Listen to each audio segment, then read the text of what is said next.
Senhor meu amado, bem-vindo de volta à nossa escola bíblica. Estamos no livro de 2 Crônicas, nos nossos estudos.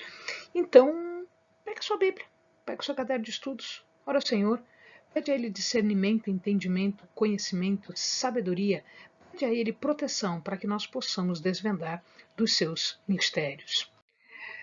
Muito bem, falamos agora do rei Uzias. Em algumas Bíblias, algumas traduções, em algumas partes da Bíblia, está sendo chamado de Azarias. O rei Uzias, ou Azarias, ele reina de 790 a 739 a.C. E aqui nós temos uma coisa interessante. Ele foi guiado, existia um tutor, um professor na sua adolescência, de nome Zacarias. Cuidado, este não é o profeta Zacarias, não é o sumo sacerdote Zacarias, existiam vários Zacarias. Este é um Zacarias que nós não sabemos filiação, nós não sabemos de onde vem, enfim. O que é importante desta pessoa? Ele consegue levar o rei aos caminhos perfeitos diante de Deus. Então, este foi o mérito de Zacarias, que ficou, então, esculpido na Bíblia. Uzias, já do início, ele fez guerras contra os meunitas. Se os amados lembram, os meunitas haviam feito guerra contra os judeus, eles fizeram uma coligação, Edom, Amon e o Moabe, Amon e os meunitas fizeram uma coligação contra o rei de Judá e que Deus milagrosamente fez vitória. O que acontece agora é que Uzias vai contra eles e diz a Bíblia que ele praticamente dizima todos. Não se ouve mais falar dos meunitas na Bíblia. Os meunitas estão colocados ali no Negev, na região muito próxima a Edom. Ele construiu torres fortificadas em Jerusalém, ele arrumou as muralhas de Jerusalém, e a Bíblia fala que ele é o primeiro daqueles reis a construir armas de guerra. Em verdade, ele construiu catapultas, que são estas armas aqui que conseguiam, através de mecanismos especiais, conseguiam lançar pedras, lançar objetos pesados numa distância muito grande. Seria quase que como um protótipo de um canhão, né? Não existiam canhões naquela época, então eles faziam o lançamento disso para romper muralhas, romper linhas de defesa através das catapultas. O problema é que este poderio militar, ele tinha muitos soldados, ele tinha armas de guerra, e isso lhe trouxe uma arrogância, como se ele fosse suficiente ter estas armas, ter essas pessoas. De tal maneira que a Bíblia diz que ele começa a depender dos homens, das armas. Então, diz ali, mas havendo fortificado, exaltou-se o seu coração até corromper. Então, a força que ele tinha, que estava para proteger Judá, acaba por levar a uma corrupção e ele se sentiu muito poderoso.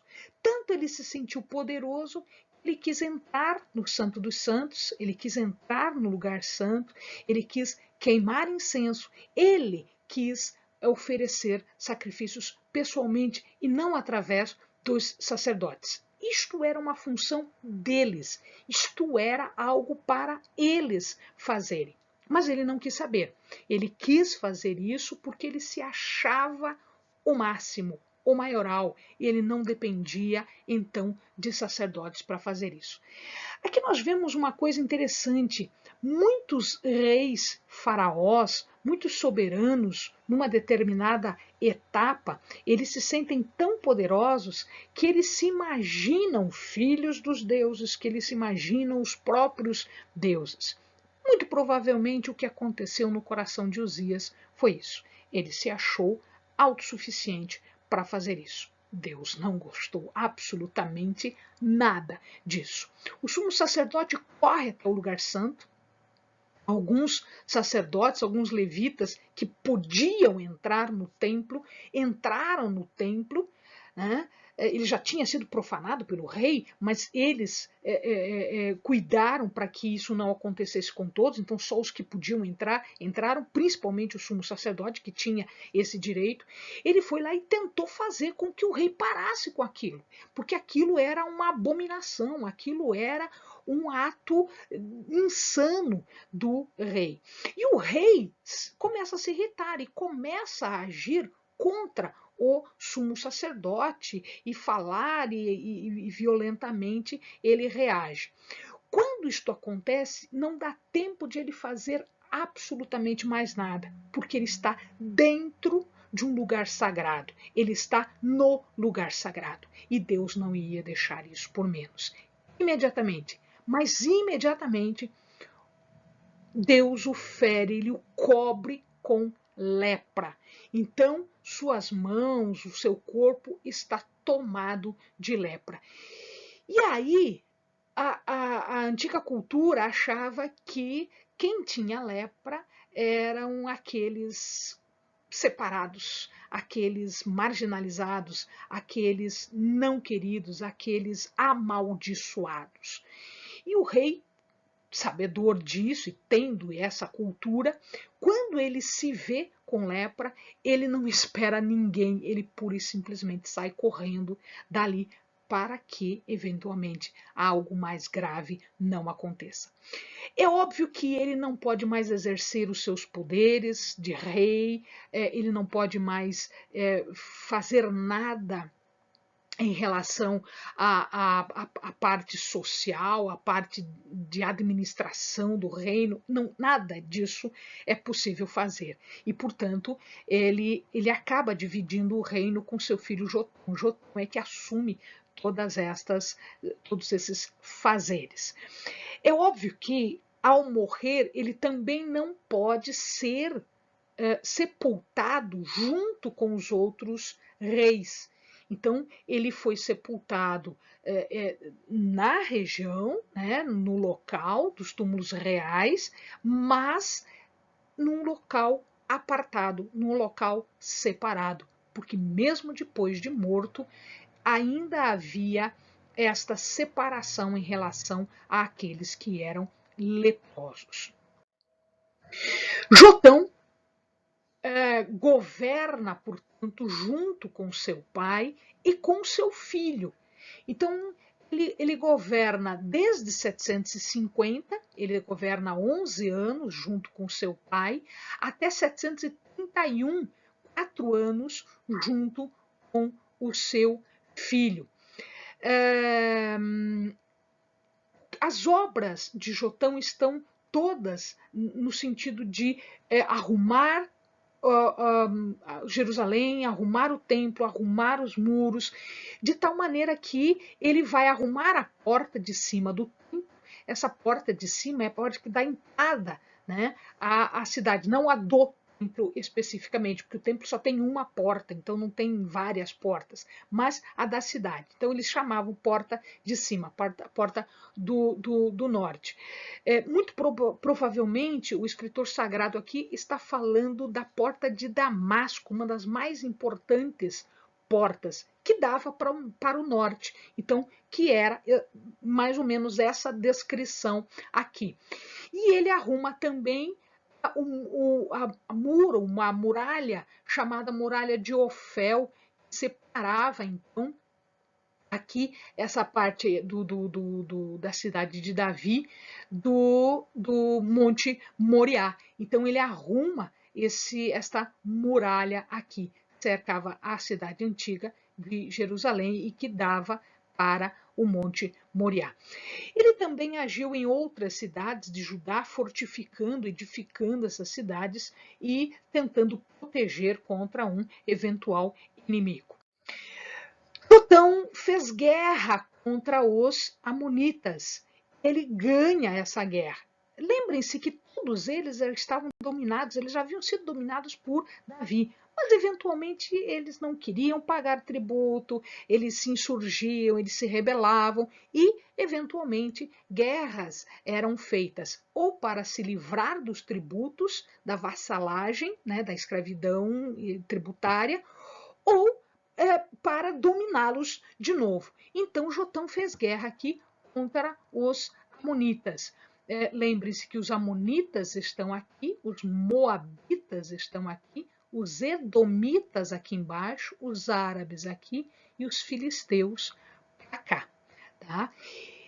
Ele domina, então, definitivamente, mais uma vez, os amonitas e os faz tributários. Então, a Bíblia diz que eles devem pagar de tributo para Judá 6 toneladas, quase 7 toneladas de prata, 2.000 toneladas de cevada e 2.000 toneladas de trigo. Era assim que os povos se dominavam na época. Entretanto, olha o que acontece agora. Jotão se torna poderoso. Claro, ele tem um poder de domínio, ele coloca muralhas, etc. Mas não era isso que o fazia poderoso. Olha o que acontece. O que acontece é que Jotão aprende a lição. A lição que o seu pai não aprendeu, ele aprendeu. A palavra diz o seguinte: Jotão se tornou poderoso porque dirigiu os seus caminhos na presença do Senhor, seu Deus. Ou seja, ele não teve maiores problemas. Por quê? Porque ele estava na presença de Deus, nos caminhos de Deus. Então, Deus o torna poderoso para as outras nações. E todo esse tempo em que ele foi corregente e regente sozinho, foi uma época em que a única guerra que se tem notícia é a guerra contra Amon, onde ele restitui os tributos a que ele tinha direito. Bom, mas lhe sucede, ele já foi corregente com seu pai, a gente viu agora, ele reina de 731 a 715 antes de Cristo. Este homem foi do mal. Este homem foi idólatra, mas não só porque ele fez ídolos, não só porque ele sacrificou em honra a Baal e a outros deuses. O problema de Acaz era muito mais grave. Por que era muito mais grave? Porque ele fez sacrifícios humanos. Ele não matava animais para os deuses, ele matava pessoas para os deuses. Ou seja, ele foi no fundo do poço. Ele foi onde não havia mais volta, onde não havia mais retorno para ninguém. Para casa não havia mais retorno. Inclusive, ele fez uma das grandes abominações, uma das abominações que muitos povos, que inclusive eram idólatras, não admitiam, que era fazer passar as crianças pelo fogo. Isso era feito normalmente para o deus Moloque. O deus Moloque era um deus que queria vítimas infantes, crianças. Normalmente, eles jogavam crianças vivas no fogo para fazer então adoração a esta besta, a este imundo deste Deus falso. Óbvio que Deus não iria deixar um reino como esse em paz. Ele levanta a Síria aqui em cima, ele levanta a própria Israel. Israel não estava tão degradada assim. Ele levanta Israel, ele levanta os filisteus, ele levanta os edomitas. Ele levanta uma série de reis contra Jerusalém, contra o reino de Judá. Ele fez guerra contra a Síria aqui, né, e eles levam cativos muitos. Ele fez guerra contra Israel e Israel leva cativos muitos. Entretanto, aqui tem uma condição interessante. Quando Israel faz guerra contra Judá e ele leva cativos para Samaria, um profeta levantado por Deus foi mandado para o rei de Israel repreender os israelitas, repreender o rei pelo que eles estavam fazendo, pelo que eles estavam levando cativos irmãos para Samaria. Ele repreende, ele diz: não junte mais este pecado aos já inúmeros pecados que vocês têm feito. Foi morto, mas não leve cativo. E aí o povo observa isso e ele dá ouvidos ao que o profeta Oded fala. E eles então dão banho nas pessoas, vestem as pessoas, alimentam as pessoas e levam as pessoas de volta para Judá. Então, eles não só ouvem, mas também eles agem de uma forma correta com os cativos. Acas guerreou também contra os filisteus e os edomitas, a gente já falou agora, né? E ele perde essa guerra, ele perde todas as guerras, ele não podia ganhar nenhuma. Olha a situação macabra em que ele está, de idolatria, de apostasia, ele está no mais profundo pecado. Então ele perde todas as guerras. E aí, como se isso tudo não bastasse, ele vai pedir para a Síria. Síria já tinha ganho dele. Então ele pede ajuda para a Síria. E estava no poder Tiglat-Pileser, que depois vai dominar tudo. Tiglat-Pileser cobra em ouro e prata pela ajuda. Ele cobra caro pela ajuda. Coisa que ele já ia fazer mesmo, mas ele ainda ganha dinheiro em cima do rei Acaz. De onde é que ele tira esse dinheiro?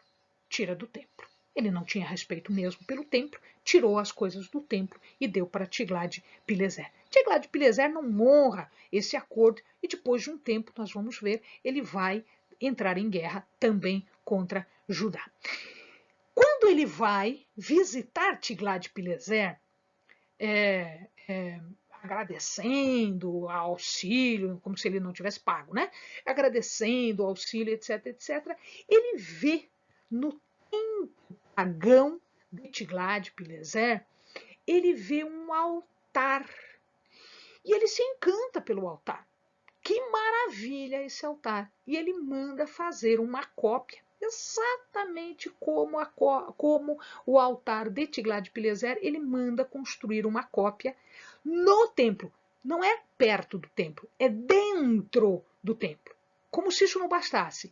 Ele tira o altar de bronze, coloca no lugar do altar de bronze, ele coloca esse altar pagão e começa a fazer sacrifícios pagãos dentro do templo, maculando todo o templo, sujando todo o templo.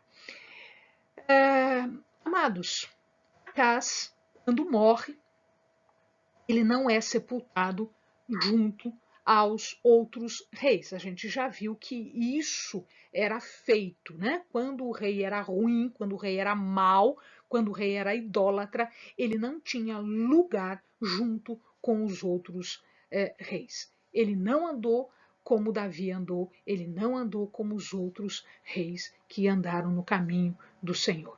Ele apostatou, ele idolatrou e ele foi punido em vida e depois, ao ser sepultado, ele não teve direito a um lugar de honra, a um lugar de rei. Amém, amados? Bons estudos.